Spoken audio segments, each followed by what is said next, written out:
కొన్నేళ్ల తర్వాత ఈ రాష్ట్రాల వారికి తిరుగు ఉండదు. వీళ్ళదే రాజ్యం. మరి ఆ రాష్ట్రాల వారు ఎవరు, ఇంకా వివరాలు ఏమిటో పూర్తిగా తెలుసుకునే ముందు మీరు ఏమైనా సమస్యలతో బాధపడుతుంటే వాటి పరిష్కారం కోసం మీరు మా గురువు గారి నెంబర్కి కాల్ చేసి మీ సమస్యలకు తగిన పరిష్కారం పొందండి. ఖచ్చితంగా మీ సమస్య పరిష్కారం అవుతుంది. ఇక వివరాల్లోకి వెళ్తే 102 ఏళ్ల తర్వాత పుష్య పౌర్ణమికి అరుదైన రాజయోగం ఏర్పడబోతుంది. ఈ యోగం కారణంగా కొన్ని రాష్ట్రాల వారికి అదృష్టం కలిసి వస్తుంది. అందులో ముందుగా వృషభ రాశి వారు. వీరికి పౌర్ణమి రోజున ఆరుద్ర నక్షత్ర యుక్తంతో ఏర్పడిన రాజయోగం కారణంగా శుభ ఫలితాల్ని పొందుతారు.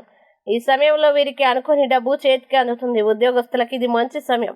ఈ రాశుల వారికి పదోన్నతులు, ఇంక్రిమెంట్లు వస్తాయి. వ్యాపారులు భారీ లాభాల్ని ఆర్జిస్తారు. ఇది వృషభ రాశి వారికి అన్ని విధాలా లబ్ధి చేకూరే సమయం. అలాగే 102 ఏళ్ల తర్వాత పుష్యమాసం పౌర్ణమి రోజున ఆరుద్ర నక్షత్రం కలయిక వల్ల ఏర్పడిన రాజయోగంతో సింహరాశి జాతకులకి కలిసి వస్తుంది. ఇప్పటి నుండి సింహరాశి వారికి సమాజంలో అనుకోని గౌరవం లభిస్తుంది. వ్యాపారస్తులకి నూతన ఆదాయ మార్గాలు కనిపిస్తాయి. ఆకస్మిక ధనలాభం వస్తుంది. పూర్వీకుల ఆస్తులు కలిసి వస్తాయి.